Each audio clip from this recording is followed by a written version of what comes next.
वारकरी संप्रदायातील थोर महात्मे व महाराष्ट्रातील विचारवंतांची दुर्मिळ कीर्तने, प्रवचने, व्याख्याने ऐकण्यासाठी सुरेश महाराज सूळ या यूट्यूब चॅनलला अवश्य सबस्क्राईब करून बेल आयकॉन दाबा. संसार करायचा का? संतांच्या नजरेतून संसार करावा आणि प्रापंचिक लोकांच्या नजरेतून परमार्थ सुद्धा करू नये. प्रापंचिक लोकांची परमार्थाची नजर काही वेगळीच असते आणि साधू संतांची संसाराची नजर सुद्धा वेगळी असते. संतांच्या नजरेतला संसार करावा आणि प्रापंचिकाच्या नजरेतला परमार्थ सुद्धा करू नये.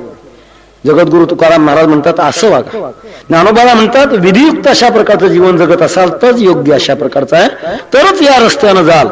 हा रस्ता तुम्हाला आपल्या ठिकाणापर्यंत पोहोचवेल.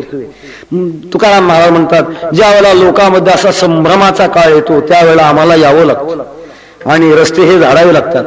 आडराणी भरले जग, जग आडराणामध्ये गेलेलं असतं. काही वेळा पारमार्थिक जीवनामध्ये सुद्धा चुकीच्या दिशेने माणसं जाणारी असतात. पाहायला गेलो तर दिसतो परमार्थ आणि रस्ता तर चुकलेला असतो. कोणाची टीका करावी हा माझा उद्देश मुळीच नाही, परंतु थंडीच्या दिवसामध्ये कमरेला लिंबाचे डहाळे खोवून थंड पाण्याचं स्नान करून रस्त्यावर अंगात येऊन नाचणारा वर्ग, त्यात संसार आहे का? त्याला संसार म्हणता येईल का? त्याला संसार म्हणता येत नाही. परमार्थ म्हणता येईल का? परमार्थ म्हणता येत नाही. चुकलेला परमार्थ. त्यांना जो सहवास लाभला तो चुकीचा लाभला. देव कुठं अंगात येत असतो का? जन्मच्या जन्म जाणाऱ्यांचा देव अंगामध्ये येत नसतो. देव हृदयात प्रगट होत असतो का अंगात येत असतो? हृदयात प्रगट होत असतो, अंगात येत नसतो. अंगात आणत असतात, अंगात येत नसतं. विठ्ठल अशा चुकीच्या मार्गाने जाणाऱ्यांच्या विषयात मग यांना येऊन सांगावं लागतं, बाबा सेंदरी हेंदरी दैवते कोणती पूजी भूते खेते आपुल्या पोटा जीरडते मागते सिते अवदान. त्यांना स्वतःचं पोट भरत नाही, ते तुमचं काय करणार आहेत बाबा? एक विशेष प्रकारचं त्यांचं पुण्य होऊन ठराविक देवत्वाला ते प्राप्त जरी झाले तरी तुमच्या इच्छा ते पूर्ण करणार नाही. मग कोणाच्या मागे जा, काय उपासना करा, कोणाची उपासना करा, कशा पद्धतीने करा, हा जो मार्ग आहे, मार्ग तुकाराम महाराज म्हणतात आमचं काम आहे आम्ही ते झाडून नेटू आणि त्या रस्त्यानं आम्ही स्वतः जातो. स्वतःनं जाणाऱ्यामध्ये फार जबाबदारी असते.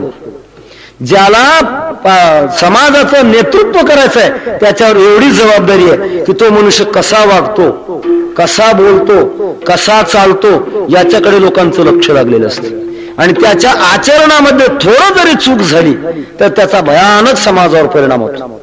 किती मर्यादा सांभाळाव्या लागतात. एक दृष्टांत चालता चालता देऊन पुढे चालणार आहे. एका ठिकाणी पुराण चालत होतं. पुराण एक नैष्ठिक ब्रह्मचारी होते, सदाचारी होते आणि सदाचारी असल्यामुळे, ब्रह्मचारी असल्यामुळे स्त्रियाशी एकांती लोकांती भाषण प्राण गेल्या गाण करू नये हा ब्रह्मचारी माणसाचा जो बाणा आहे तो बाणा त्याने तंतोतंत पाळलेला होता. योगायोगाने ऐकणाऱ्या श्रोतृ वर्गामध्ये, महिला वर्गामध्ये एका महिलेला काही शंका निर्माण झाली. तिने आपल्या मुलाला पाठवलं, महाराजांना म्हणावं की मला तुम्हाला शंका विचारायची. महाराजांनी उत्तर दिलं की मला जर विचारायचं असेल तर समाजामध्ये विचारा, वेगळ्या अशा प्रकारचं विचारता येणार नाही. आणि काही प्रतिबंधामुळे समाजामध्ये विचारण्याची तिची शक्यता नव्हती. तिने वेगळ्या अशा प्रकारचं विचारण्याचं ठरवलेलं होतं. महाराजांनी सांगितलं मला बोलता येणार नाही, मी उत्तर देऊ शकत नाही. मुलाने पुन्हा किव काकुलती येऊन पुन्हा बोलायला सुरुवात केली, महाराज आमच्या आईची शंका आहे का, तेवढं समाधान करायला काय हरकत आहे? त्यांनी सांगितलं बाबा त्याचे दुष्परिणाम होता, एवढा करता मी माझ्या मर्यादा मोडायला तयार नाही. पण त्याला ते पटेच नाही. त्याने सांगितलं एक कर, उद्याला तुझ्या आईचं जे वस्त्र आहे ना, साडी, ती येताना घेऊन ये आणि माझी जी काही शाटी लंगोटी वाळायला घातलेली ना त्याच्या जवळच ती टाक, तुला त्याचा परिणाम दाखवतो. सांगितल्याप्रमाणे त्याने आपल्या आईची ती पवित्र अशा प्रकारची साडी आणली आणि या ब्रह्मचारी वक्त्याच्या कपड्याजवळ ती टाकली. सुकायला टाकल्यानंतर पोथीला आलेल्या माणसाने आल्यानंतर पाहायचं त्या साडीकडे पाहिलं की महाराज बिघडलेले दिसतात. सगळीच्या सगळी माणसं निघून गेली. शेवटी तेवढा एकटाच मोल करायला. त्याला सांगितलं, बघ मी काय सांगितलं होतं, तुला दृश्य दाखवलं. शहाण्या माणसावर केवढी जबाबदारी असते, त्याच्या वागण्यावर एवढी जबाबदारी असते. जशी आई आपल्या लहान बालकाचं कल्याण पाहून, जोपर्यंत आपल्या अंगावरच्या दुधावर लहान मूल जगतंय तोपर्यंत खाण्यामध्ये सुद्धा पथ्य पाणी बाळगत. वातो पदार्थ खात नाही. का खात नाही? बाळाचं पोट दुखल. वास्तविक पोट हिचं दुखावं का बाळाचं दुखावं? पण काळजी कोणाची घेते? स्वतःच्या पोटाची काळजी घेत नाही. बाळाचं पोट दुखल, ती खात नाही वातो पदार्थ, त्याच्यापासून दूर राहत. तसं संत जीवन जगत असताना निस्त्रय गुण्य पती विचारताम को विधी कोण निषेधा, अशा अवस्थेला जाऊन सुद्धा अर्भकाचे साठी पंते हाती धरिली पाठी, तैसे संत जगी क्रिया करुणी धाविती अंगी, असं स्वतःचा आचार करून दाखवतात की आम्ही जर थोडस बिघडलो तर आमच्या मागून येणारा समाज फार बिघडेल. फार मोठी जबाबदारी सांभाळतात. वैकुंठवाशी गुरुनाम गुरु बंकट स्वामी महाराजांचा एक दृष्टांत सांगितला जातो. बंकट स्वामींच्याकडे बालगंधर्व त्यांचं भजन ऐकण्याकरता येत होते. बालगंधर्व म्हणजे खूप तयार अशा प्रकारचे, ज्यांचा आवाज कंठ सगळ्याच अशा प्रकारचे, आणि त्यांनी एकच प्याला हे नाटक प्रसिद्ध अशा प्रकारचं महाराष्ट्रातलं नाटक त्यांचं बंकट स्वामी महाराजांच्या श्रवणाकरता यायचे. स्वामी महाराजांचं पहाडचं भजन असायचं म्हणतात, काकड्याचं. तपश्चर्याची वाणी होती आणि त्या तपश्चर्याच्या वाणीचा परिणाम असा, लोकांनी नुसतं येऊन सर्पासारखं डोलत बसायचं. योग या दुर्लभ तो म्या देखिला साजणी, तो म्या देखिला साजणी, पाहता पाहता पाहता पाहता मना न पुरे धनी. त्याच्यामध्ये ताना म्हणा, आलाप म्हणा, काय संगीत शास्त्र हनुमंत महाराजांचं काय असेल ते कोणतंच नव्हतं. असं साधं साधं असं म्हणायचे, पण तो बालगंधर्व येऊन बसायचे. अंतःकरणाला साधूच्या वाणीचा स्पर्श अंतःकरणाला सुख देणार असतो. प्रकार असा असायचा. काही त्यांच्या जवळची जी कंपनी होती त्यांनी स्वामींना विनंती केली, स्वामी महाराज बालगंधर्व तुमच्या कीर्तनाला येतात, तुमच्या भजनाला येतात, आमची अशी इच्छा आहे की तुम्ही त्यांच्या नाटकाला एके दिवशी यावं. बरं, नाटक आहे काय फालतू नाही, एकच प्याला नाटक आहे, त्याच्यामध्ये अश्लीलपणा काही नाही, देवाचं नाटक आहे. काय कमाल वाटते आम्हाला, देवाचं कोण नाटक असतं का? स्वामी महाराजांची फार कडक भाषा त्यावेळेला येत असे. माझ्या अधिकाराने ते तोंडामध्ये वापरायची. स्वामी महाराजांनी सांगितले, पहा लक्षात घ्या, तुमचं नाटक कसं जरी असलं तरी ते आहे नाटक, आणि मी जर तुमच्या नाटकाला आलो तर माझं अनुसरण करणारा वर्ग तमाशाला गेल्याशिवाय राहणार नाही. याच्याकरता मी तुमच्या नाटकाला येऊ शकत नाही. म्हणून समाजाचं नेतृत्व करणाऱ्या माणसाला इतकी जबाबदारी आहे, तो राहतो कसा, खातो कसा, बोलतो काय, त्याच्या बोलण्यामध्ये सच्चाई का लबाडीचं बोलतो का तात्पुरतं बोलतो, सगळ्या जबाबदाऱ्या समाज धुरीनाने सांभाळल्या तरच समाजाचं कल्याण असतं, नाही तर समाज खड्ड्यात गेल्याशिवाय राहत नाही. म्हणून तुकोबा म्हणतात, आम्ही या मार्गाने वागत असताना अशा जबरदस्त खबरतेनं वागतो. झाडो संतांचे मार्ग आड आणि भरले जग, उच्चेष्टाचा भाग शेष उरला तो शिव, त्या मार्गाने आम्ही चालतो. आणि साधू संतांनी जगाच्या कल्याणाकरता जो मार्ग दाखवून दिलेला त्याचं ग्रहण आम्ही सुद्धा करतो, त्यांचं उष्ट घेतो.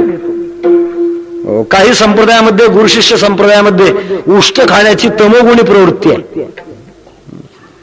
गुरुचं उष्ट, गुरुचं उष्ट, उष्ट देणारा खरा गुरुच नसतो, तो लघुच असतो. शास्त्र असं म्हणतंय, उच्चिष्टमपिचा मध्यम भोजनम तामस प्रियम, ती प्रथा शास्त्राला मान्य नाही. मग उष्ट कोणतं? त्यांनी ज्या मार्गाने अनुसरण करून अनुभव घेतला ते ज्ञान उष्ट आहे. तुका म्हणे शेष सेवी नावडी, कोणतं शेष? वचन न मोडी बोलले ते जे बोलले ते वागणं हे खरं उष्ट आहे. ताटातलं उष्ट खाणं हा तमोगुणी आहार आहे, तो घेऊ नये. सांगण्याचा तर तसा महाराज म्हणतात की आम्ही त्यांचे मार्ग झाडून काढणार, त्या मार्गाने स्वतः चालणार आणि त्या पद्धतीप्रमाणे त्यांचं जे काही ज्ञान आहे त्याचा अनुभव आम्ही घेत राहणार. याच्याकरता वैकुंठावरून आम्ही खाली आलो. अभंगाची 2 चरणं झालेली आहेत आणि जवळजवळ कीर्तनाची वेळ संपत आलेली असल्यामुळे वेळेचं भान लक्षात घेऊन महात्म्याचं नामचिंतन करू आणि राहिलेल्या 2 चरणाचा विचार पुढे करू. विठोबा रखुमाई जय जय विठोबा रखुमाई आणि भरली जग उच्चेष्टाचा भाग शेष उरला तो शिव. माझ्या सुद्धा मनात तेच होतं, परंतु पडत्या फळाची आज्ञा घ्यावी लागते. वेळेचं भान लक्षात घेऊन मधली चाल बाजूला पण केली. वस्तुतः एवढा मोठा टाळकरी वर्ग जमलेला, याच्यात पुष्कळसे गाणारी मंडळी आहे. आपली आपली गाण्याची सेवा समाजाच्या पुढे मांडावी हा सुद्धा वृत्तीचा भाव असणं आवश्यक आहे, योग्य आहे. तरी परंतु वेळ कमी असल्यामुळे शक्य नाही. ही मधली चाल वगळून आपण पुढच्या 2 चरणाचा विचार करणार आहोत. महाराज असं म्हणतात की आमची उच्च स्थिती आहे, वैकुंठवासी वैकुंठ लोकांमध्ये राहणार आहोत. त्याचे सुद्धा पुष्कळसे विचार आहेत. वैकुंठवासी म्हणजे वैकुंठ लोकांमध्ये राहणारे का आणखी अन्य कोणता अशा प्रकारचा विचार आहे, तो सुद्धा विचार आहे. वेळ राहणे शक्य राहिला तर त्याचं आपण चिंतन करणार आहोत. आम्ही संतांचे मार्ग झाडणारे आहोत, स्वतः नवीन मार्ग स्थापन करणारे नाही. काही माणसं आपल्या प्रतिष्ठे करता आमचा नवीन मार्ग म्हणतात, आमचा मार्ग संप्रदाय स्वतंत्र म्हणतात. तुम्ही कोण संप्रदाय स्वतंत्र स्थापन करणारे? ज्ञानोबारांनी ज्या वारकरी संप्रदायाचा पाया घातला ते सुद्धा जबाबदारीनं असं म्हणतात, वेद मार्गे मुनी गेले त्याची मार्गे चालिलो. आणि कशा करता बोललो? न कळेची विषय अंधा म्हणून मी उघड बोलिलो. विषयानं आंधळ झालेल्या लोकांना कळना गेलं म्हणून आता उघड बोलायची पाहिजे. चालता धनुर्धरा तरंगाकारी हरपलो, या मार्गाने जाता जाता मी तरंगाप्रमाणे समुद्रमय झालो. ज्ञानदेव निवृत्तीचा अद्वैत सर्व निरसव, निवृत्तीनाथाचा शिष्य असणारा ज्ञानदेव मी सगळं अद्वैत संपून गेलो.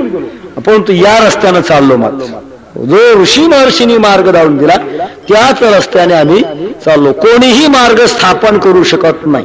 फक्त पूर्वीच्या मार्गावर उजाळा देण्याकरता येणारा हा वर्ग स्वतंत्र अशा प्रकारचा. तुकाराम महाराज त्या वर्गातले म्हणतात आम्ही तो मार्ग झाडतो. तुकोबारा मार्ग मळून झालाच कसा? तुमच्या पूर्वी कोणी झाडला नाही का? तुमच्या पूर्वी कोणी दाखवून जगाला दिला नाही का? तुमच्या पूर्वीची जर वारकऱ्यांची जर परंपरा पाहिली तर तुमच्या पूर्वी शांती ब्रह्मनाथ महाराज होऊन गेले. ज्ञानेश्वरीचे बदललेले पाठ, अबद्ध अशा प्रकारचे काही शब्द ते दूर करण्याचं कारण आहे. एकदा का मार्ग जगाला दाखवून दिला की लोकांनी त्या रस्त्याने का जाऊ नये, त्याचं कारण तुकाराम महाराज अभंगाच्या 3ऱ्या चरणात सांगतात. पुराणे केला शब्द ज्ञाने, केला शब्द ज्ञाने, केला शब्द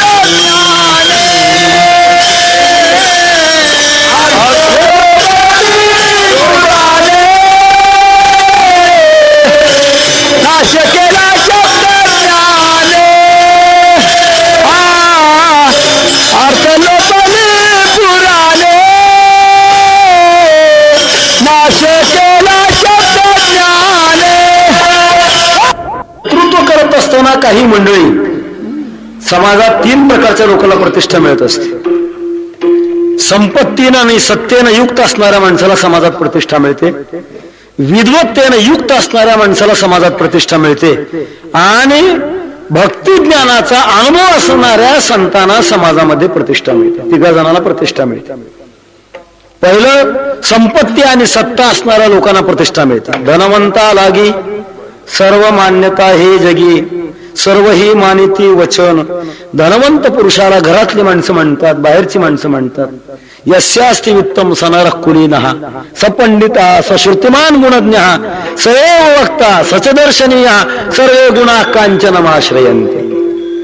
पैशावाल्याच्या आश्रयाला सगळे गुण येतात म्हणतात. प्रतिष्ठा पैशावाल्याला मिळते. दुसरी सत्तावाल्याला मिळते, त्यांना प्रतिष्ठा मिळते. परंतु गंमत अशी आहे की यांची प्रतिष्ठा थोडी मर्यादित आहे. जोपर्यंत पैसा आहे तोपर्यंत प्रतिष्ठा, पैसा का गेला की प्रतिष्ठा मावळली. जोपर्यंत सत्ता आहे तोपर्यंत प्रतिष्ठा, सत्ता गेली की ते प्रतिष्ठेनं युक्त राहत नाहीत. त्यांचा निर्देश करत असताना माझी नामदार, माझी मध्ये येतात. माझी मध्ये मला मोठं हसू येते ते माझी या शब्दाचं. काय ते माझी लावण्याकरता मंत्री लावूनच घ्यावं वाटतं. असे चिटकलेले असतात, ढकलून दिले तरी इतके चिटकलेले असतात. माझी मंत्री म्हणून का लावून आपण त्यांना नाव लावून घ्यावं असं वाटतं. असं ते म्हणण्यासारखं आहे. एखाद्या विधवेने, गंगा भागीरथी एखाद्या स्त्रीने माझी सौभाग्यवती स्वतःच्या नावाच्या मागे लावलं तर हे जसं हसण्यासारखं आहे तसं माझी मंत्री. काय त्या मंत्राला अर्थ आहे? तुमची सत्ताच जर राहिली नाही तर माझी कशाला म्हणता? प्रतिष्ठा कोणपर्यंत तुम्हाला? जोपर्यंत खुर्चीवर आहात तोपर्यंत. तुम्ही क्या एकदा खुर्ची तुमची सुटली की तुमच्या जवळचे सुद्धा माणसं तुमच्यापासून सुटली. चालत्या गायीची सिंग धरणारी माणसं असतात. गंगा गे गंगादास, जमुना गे जमुनादास. जे सत्तेवर येतील जिंदाबाद जिंदाबाद त्यांच्या मागे लागतात. सध्या माणसं कोणाच्या मागे पाठीमागे निष्ठे नाहीत. सांगण्याचा इतर तसा त्यांना प्रतिष्ठा मिळते परंतु ती मर्यादित प्रतिष्ठा आहे. दुसरी विद्वानाला प्रतिष्ठा मिळते परंतु विद्वानाची प्रतिष्ठा जी असते ती सत्तावान आणि श्रीमंतांच्या पेक्षा मर्यादेनं ओलांडलेली असते. त्याची प्रतिष्ठा मोठी असते. स्वदेशे पूज्यते राजा, विद्वान सर्वत्र पूज्यते. राजाची किंमत किंवा मंत्र्याची किंमत त्यांच्या त्यांच्या वलयामध्ये, वर्तुळात.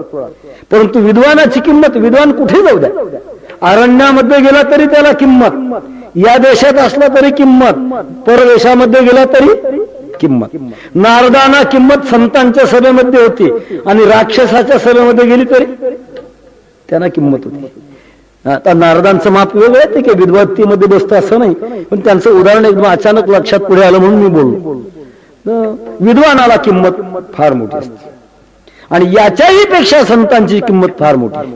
समाजामध्ये विद्वान माणसं जी बोलतील त्याच्या पाठीमागे समाज येतो. ज्यांच्या तोंडात बोळ आहे माणसं त्याच्या पाठीमागे येतात. म्हणून संसारादेशी म्हणे असे म्हण आहे की बोलणाऱ्याच्या आंबाड्या विकतात आणि न बोलणाऱ्याचे गहू सुद्धा विकत नाही. बोलण्यामध्ये मोठी असतात विद्वान माणसं जी असतात, ते बोलण्यामध्ये मोठी असतात. त्यांना शब्दज्ञानी म्हणतात तुकाराम महाराज.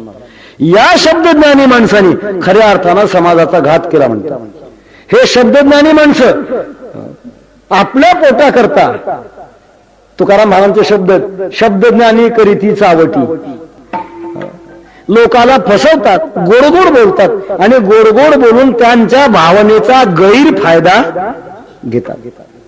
असा गैरफायदा घेणारा जो वर्ग आहे तो वर्ग आपल्या जीवनामध्ये लोकांना सांगत असताना खऱ्या शास्त्राचा अर्थही बदलून देतात आणि जगाचं हित करणारी जी पुराण आहेत त्या पुराणाचा सुद्धा अर्थ बदलून देतात. अर्थ बदलायला काय लागतं सांगू का नमुना? विठाला विठाला. हे अभ्यासू मंडळी आहेत. अभ्यासू मंडळी असल्यामुळे सांगायला हरकत नाही. अद्वैत शब्दाचा काय अर्थ आहे? द्वैत नसणं हा अर्थ अद्वैत शब्दाचा अर्थ आहे. आणि द्वैत शब्दाचा काय अर्थ आहे? द्वैत आसन हा अर्थ द्वैत शब्दाचा आहे. शब्दज्ञानी मनुष्य काय करत असतो? तो अद्वैत शब्दाचा अर्थ द्वैत सुद्धा करू शकतो आणि द्वैत शब्दाचा अर्थ अद्वैत सुद्धा करू शकत असतो. फक्त बुद्धी लागते. जसं वकिली क्षेत्रामध्ये गुन्हेगार असला तरी त्याला साव करण्याची ताकद कोणामध्ये असते? वकिलामध्ये असते. चातुर्य का असलं की चातुर्याच्या द्वारा माणसं बरोबर अशा प्रकारचं कसं फसवावं असं त्यांच्या जीवनामध्ये युक्ती असते. एक दत्तक पुत्र गेलेला होता. वैकुंठवासी परमपूज्य गुरुवर महासाहेबांच्या भाषेमध्ये दत्तक घेणं म्हणजे ईश्वराची चूक भरून काढणं. देवा तू मला मुलगा दिला नाहीस ना, मग तुझी चूक मी भरून काढली, दत्तक घेतलं. असा दत्तक गेलेला होता. आणि बहुतेक अशा प्रकारचा इतिहास आहे की दत्तकाचं आणि घेतलेल्या आई वडिलाचं बहुतेक जमत नसतं. काहीच जमत असेल ते भाग्यवान असते, परंतु बहुतेक अशा प्रकारचं जमत नसतं. असं एक भांडण कोर्टामध्ये गेलेलं होतं. दत्तक आपली बाजू मांडत होता, मी यांच्या दत्तक गेलेलो आहे. आणि जिनं दत्तक घेतलं होतं त्या म्हातारीनं तिने बाजू मांडली की मी याला दत्तक घेतलं नाही. दोघांची दोन प्रकारची बाजू. दत्तकाच्या बाजूचे वकील त्या आजीना ज्या वेळेला तिची साक्ष होत असताना विचारू लागले, बाईसाहेब तुम्ही मोठ्या भाग्यवान आहात, फार श्रीमंत हा, वैभवान हा, स्तुती करायला सुरुवात केली. तिला असं तिचं मन असं मोकळं केलं की हे काय बोलतात या भानामध्ये सुद्धा तिला ठेवलं. मग तुमचं नातं काय, तुम्हाला बहिणी किती, भाऊ किती, तुमचे पती दिवंगत झाले का, किती साली दिवंगत झाले, तुम्ही सगळ्या भाऊंच्या भाग्यवान आहात, मग तुम्हाला मुलं किती, मुली किती. बाईने सांगितलं बाबा मला मुलगाही नाही ना मुलगी नाही. काय परमेश्वरानं दुर्दैव तुमच्या जीवनामध्ये उडवलंय की तुम्हाला मुलगा दिला नाही, मुलगी दिली नाही. मग कदाचित एवढी मोठी इस्टेट आहे तुमची, एवढी मोठी इस्टेट घेण्याकरता एखादा दत्तपुत्र घ्यायचं की नाही, असं विचारल्यानंतर त्या आजीबाई अशा सरळ स्वभावामध्ये आल्या होत्या. बाबा पहिल्यानंच काय केलं म्हणून दुसरा घेऊ,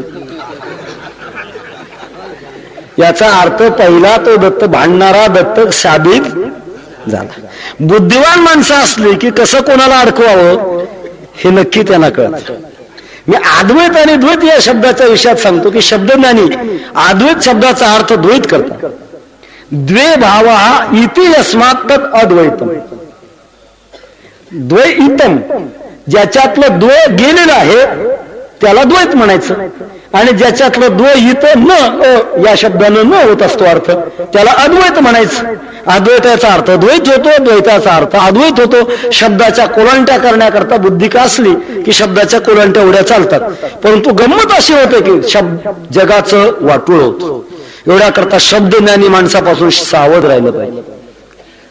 तुकाराम महाराज म्हणतात असा प्रकार झाला, या शब्दज्ञानी लोकांनी जगाचा कल्याणाचा मार्ग मोडला. अर्थे लोपली पुराणे, शब्दाचा खरा अर्थ काय भाव आहे हे लुप्त करून टाकलं.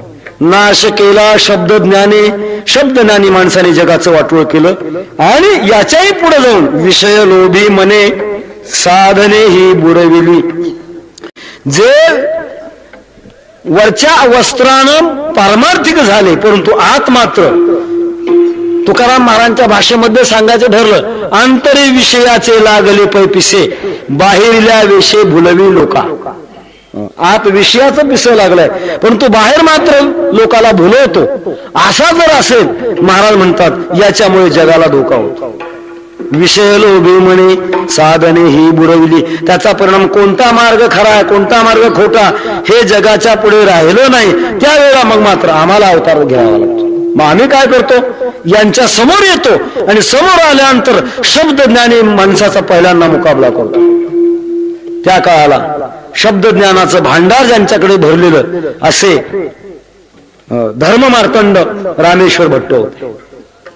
परंतु तुकाराम महाराजांच्या व्यक्तिमत्वाचा परिणाम असा झाला की तुकोबारांना त्यांना शरण जाण्याची पाळली नाही, रामेश्वर भट्टांना तुकोबारांना शरण जाण्याची पाळली. म्हणे रामेश्वर भट्ट द्विजा तुका विष्णू नाही दुजा, असं सांगण्याची पाळी आली. तेव्हा शब्दज्ञानाच्या बाबतीमध्ये शब्दज्ञानानं जगाचं हित होत नसतं. एवढ्या करता शब्दज्ञानी माणसं खऱ्या मार्गाला बिघडवून सोडतात. म्हणून आम्ही काय करतो, झाडू संतांचे मार्ग आळ राणी भरले जग, उच्चेष्टाचा भाग शेष उरला तो शिव, असं जगाचं हित करतो. मग जगाचं हित करण्याकरता काय सांगता जगाला ते सांगण्याचं कार्य तुकाराम महाराज अभंगाच्या 4थ्या चरणात सांगतात.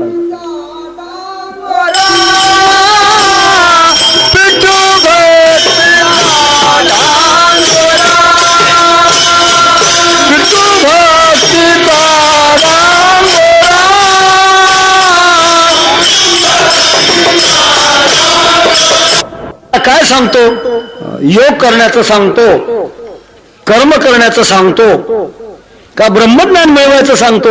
महाराज म्हणतात अशा संभ्रम अवस्थेमध्ये जगाला कल्याणाचा एकच मार्ग उरलेला असतो आणि तो म्हणजे परमात्म्याची भक्ती करणं.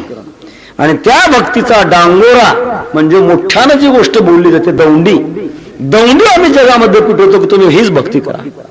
याच्या करताच आम्ही आलेलो आहोत.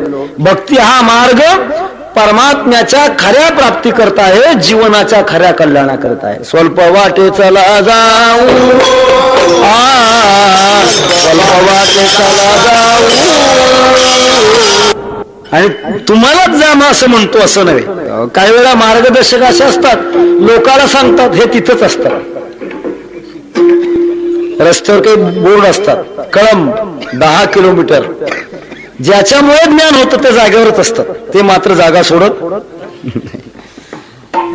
शहाणा मनुष्य एक करतो, आपल्याला सांगितलं ना वाचायला, ज्ञान झालं बाकीचं बघ करायचं काय. परंतु ज्ञान देणाऱ्यामध्ये सुद्धा स्वतः जर आचरणाची किंमत असेल तर त्याच ज्ञान फळाला येत असत.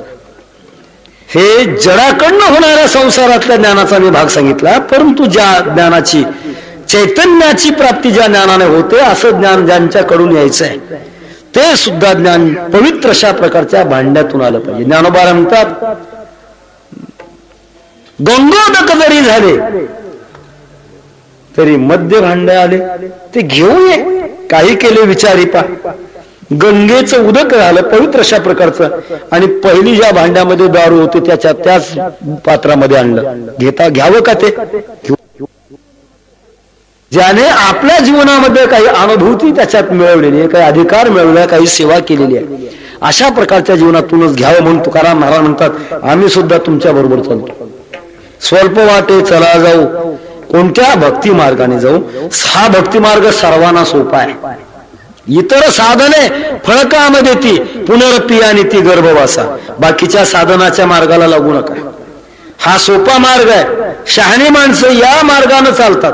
शहाणा तो धनी घेतो येथे. तुका म्हणे सोपे आहे सर्वाहुनी, शहाणा तो धनी घेतो येतो येथे. याच्या करता आम्ही मृत्यू लोकावर अवतार घेतो आणि स्वतः भक्ती करतो. स्वतः भक्ती करत करत लोकांना सुद्धा सांगतो. हाकारो सांगे तुका नाम घेता राहू नका. भगवत भक्तीचा आनंद लुटण्याकरता सुरुवात नामापासून आहे, आणि नामापासून ज्या निष्ठेने सुरुवात केलेली आहे त्याला त्याच्या जीवनामध्ये भक्तीच्या अवस्था वरचेवर वरचेवर वरचेवर मिळत जातात. आणि भक्ती सुखामध्ये अंतिम टप्पा ज्याला म्हणतात त्या अंतिम टप्प्यापर्यंत पोहोचतो. एवढ्या करता तुम्ही महाराज म्हणतात आम्ही हे करतो. पिटू भक्तीचा बडांगोरा, त्याचा परिणाम कळे काळासी दरारा. कलियुगातल्या काळावर सुद्धा परमात्म्याच्या भक्तीचा दरार आहे. तो सर्व ठिकाणी जाईल, परंतु कळी काळाची बाधा मात्र भगवत भक्तावर होऊ शकत नाही, कारण तो सारखा नामचिंतनामध्ये मग्न असतो. नामचिंतनामध्ये मग्न असल्यामुळे त्याला कोणाची बाधा होत नाही. असा निर्दोष मार्ग आम्ही जगामध्ये प्रगट करतो. कळे काळासी दरारा तुका म्हणे करा जय जयकार आनंद. मग याच्या करता भक्ती करा म्हणजे काय करा? परमात्म्याचा जय जयकार करा. परमात्म्याच्या सत्तेमध्ये राहा, त्याच्या स्मरणामध्ये राहा, आणि त्याचा परिणाम शेवट होईल आघवा तुका म्हणे आनंद.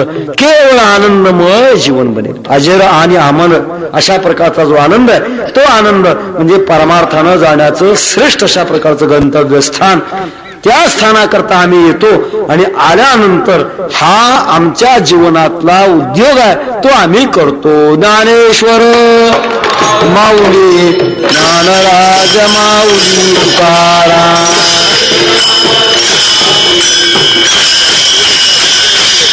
एकाच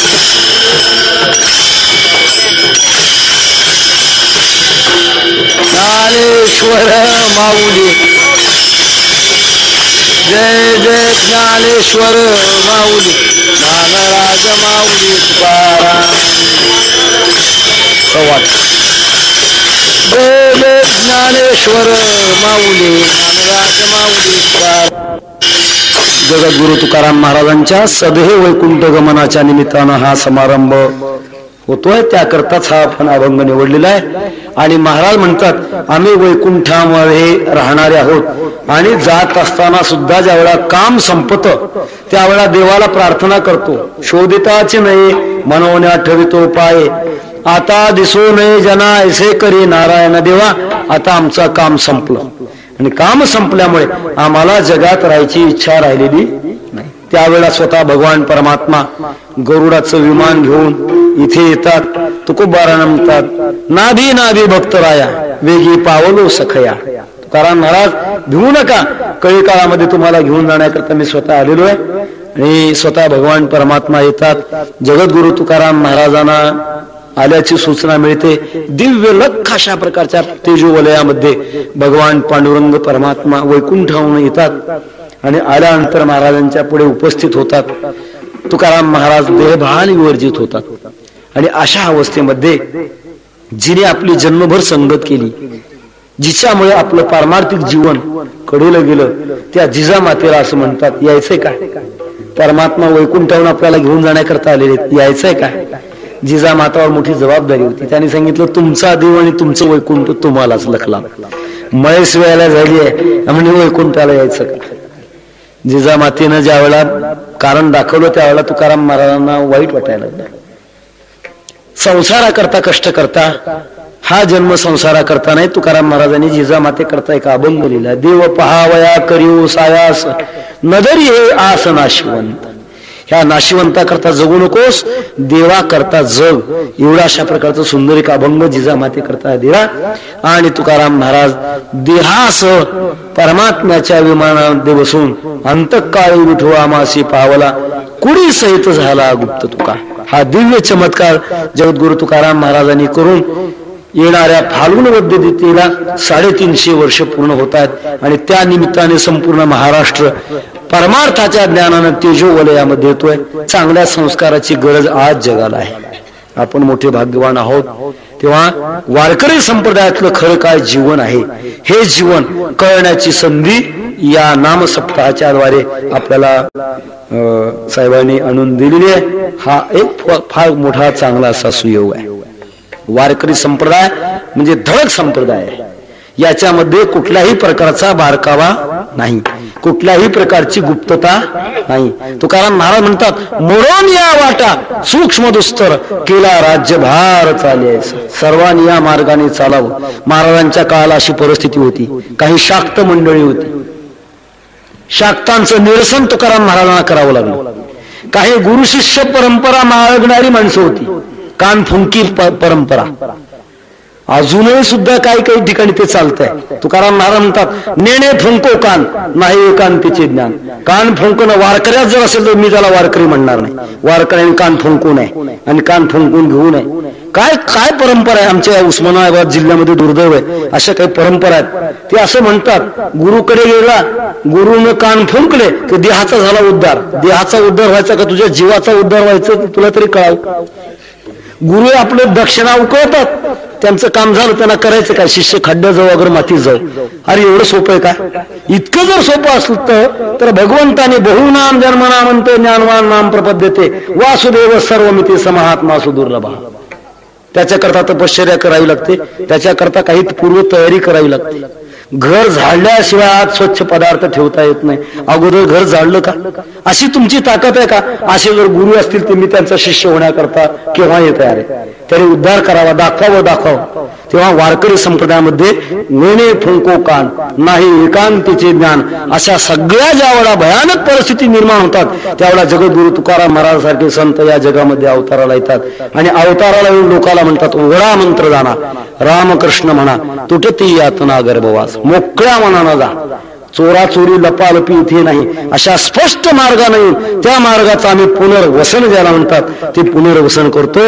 आणि आमचं काम का संपलं की पुन्हा आम्ही आमच्या ठिकाणाला जातो. असं जगद्गुरु तुकाराम महाराजांनी जगाला वाट दाखवून 350 वर्ष पूर्ण झाले.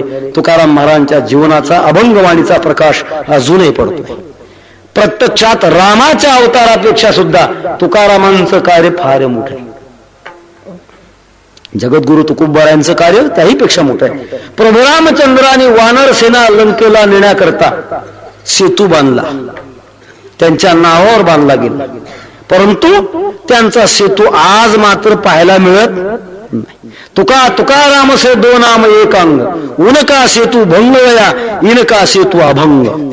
तुकोबारायांचा जो सेतू आहे बहुसमुद्रावरून तरुण जाण्याकरता निर्माण केलेला सेतू तो मात्र अभंग सेतू आहे. त्या अभंगाची इथे पारायणाच्या द्वारा उपासना चालते. त्याचप्रमाणे ज्ञानेश्वर मंदिर संस्थान या मार्फत एक सुंदर अशा प्रकारची देवडी करायच्या परंपरेची प्रत ती अत्यंत अल्प दरामध्ये प्रकाशित आहे. हा सुद्धा एक फार मोठा सेवेचा वाटा आहे. मी म्हणतो बाकीच्या यापेक्षा आज याला फार मागणी आहे. सगळी माणसं आम्हाला जवळजवळ विचारतात तुमच्याकडे ती जी गाथा प्रकाशित झाली ती शिल्लक आहे का, ती शिल्लक आहे का. मला असं वाटतं बाकीच्या सगळ्या आवाढव्य योजनेपेक्षा गाथेची योजनाच जास्त लांबवणं खऱ्या अर्थानं या दृष्टिकोनातून कार्य होणार आहे. आणि या माझ्या सूचनेला विनंतीला साहेबांनी मान देऊन त्याच्यात जास्त लक्ष घालावं आणि ते कार्य अधिक अशा प्रकारचं करावं. जगद्गुरु तुकाराम महाराजांच्या अभंगाची माणसाच्या जीवनामध्ये साथ आहे. आपण सर्व मंडळी महाराजांच्या प्रेमानं प्रेरित होऊन इथं आलात.